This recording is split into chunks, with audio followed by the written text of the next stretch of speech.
all doing. It is a Sunday.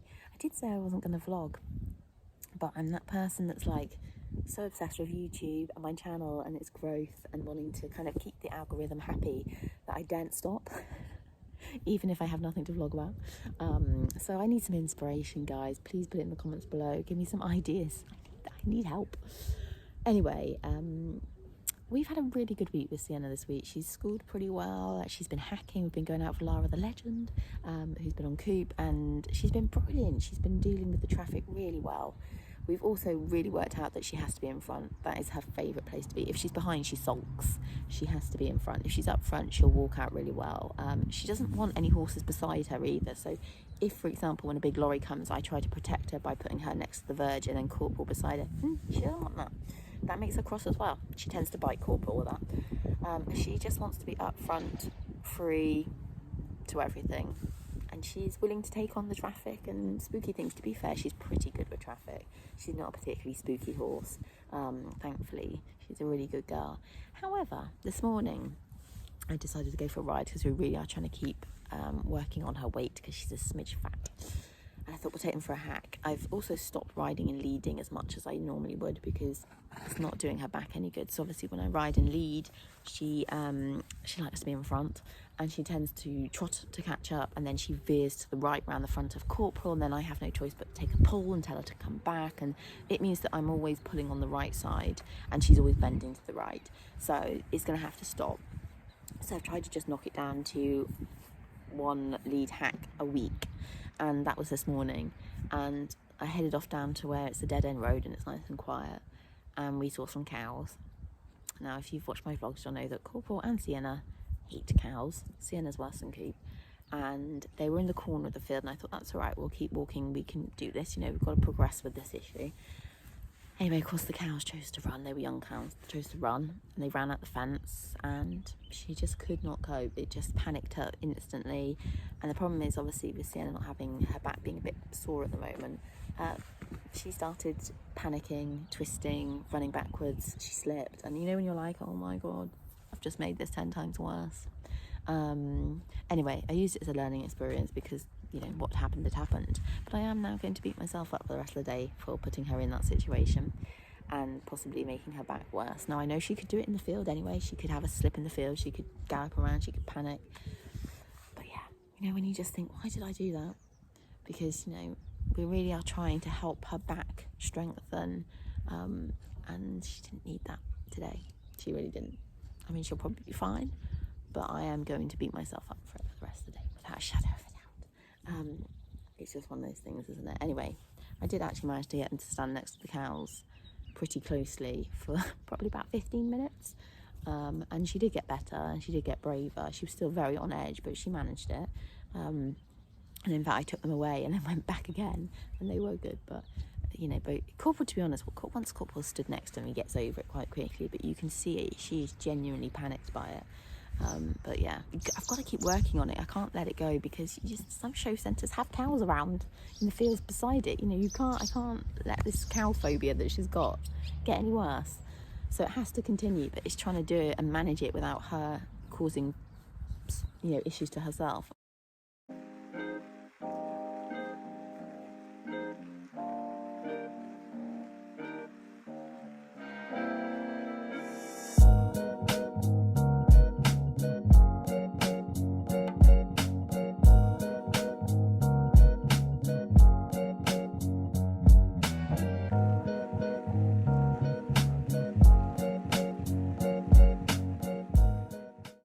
Okay, day has improved a bit.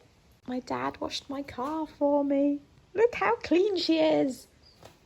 Honestly, that put a big smile on my face because I hate washing my car.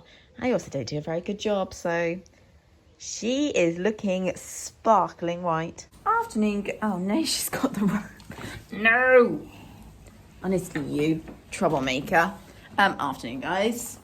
I thought I'd do Sienna's mane. As you can see, it's very nice and clean. She had a bath yesterday, so it's silky soft and smooth and not dirty anymore.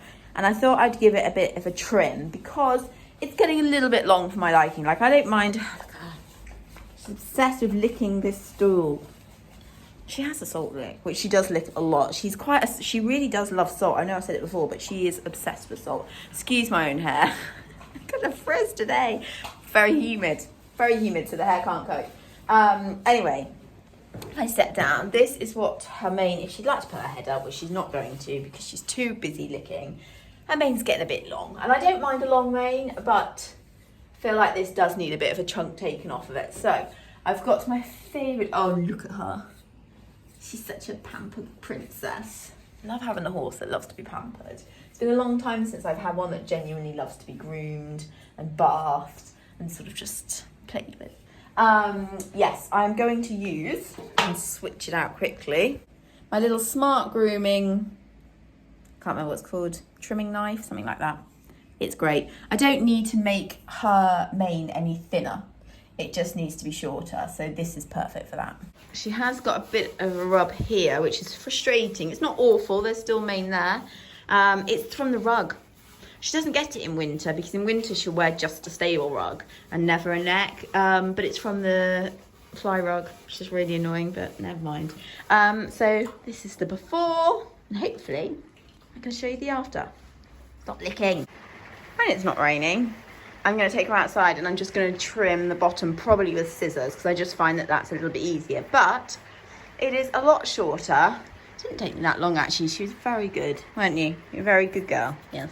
But I'm going to leave her alone now because also it's quite humid in her stable, so I want to turn the fan on. But I didn't want the fan on while I was doing it. Yes, I'm going. Goodbye. She's licked my stool till there's nothing left of it, haven't you?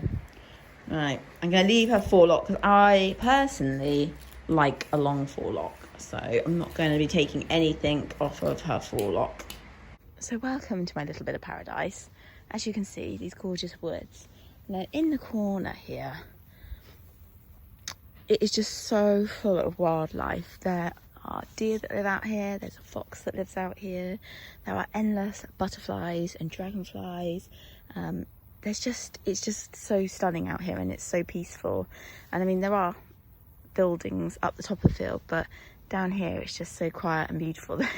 I can't hear the digger work. There's some digger work at the top of the field, but honestly, I found so many different varieties of butterfly, and as you well know, I like taking stock images, and I've been a bit obsessed with butterflies recently. I don't know why. It's not normally, never been something I've been that interested in, but I think because there's so much variety down at the bottom of this field, suddenly when you take the time to like watch and look and see, you realise how many stunning butterflies are out there and just how many gorgeous insects and animals are around. And there was just something very peaceful about it, and I found that sort of popping down here every evening after tea, it's just a really lovely walk, and it just has a little moment to myself.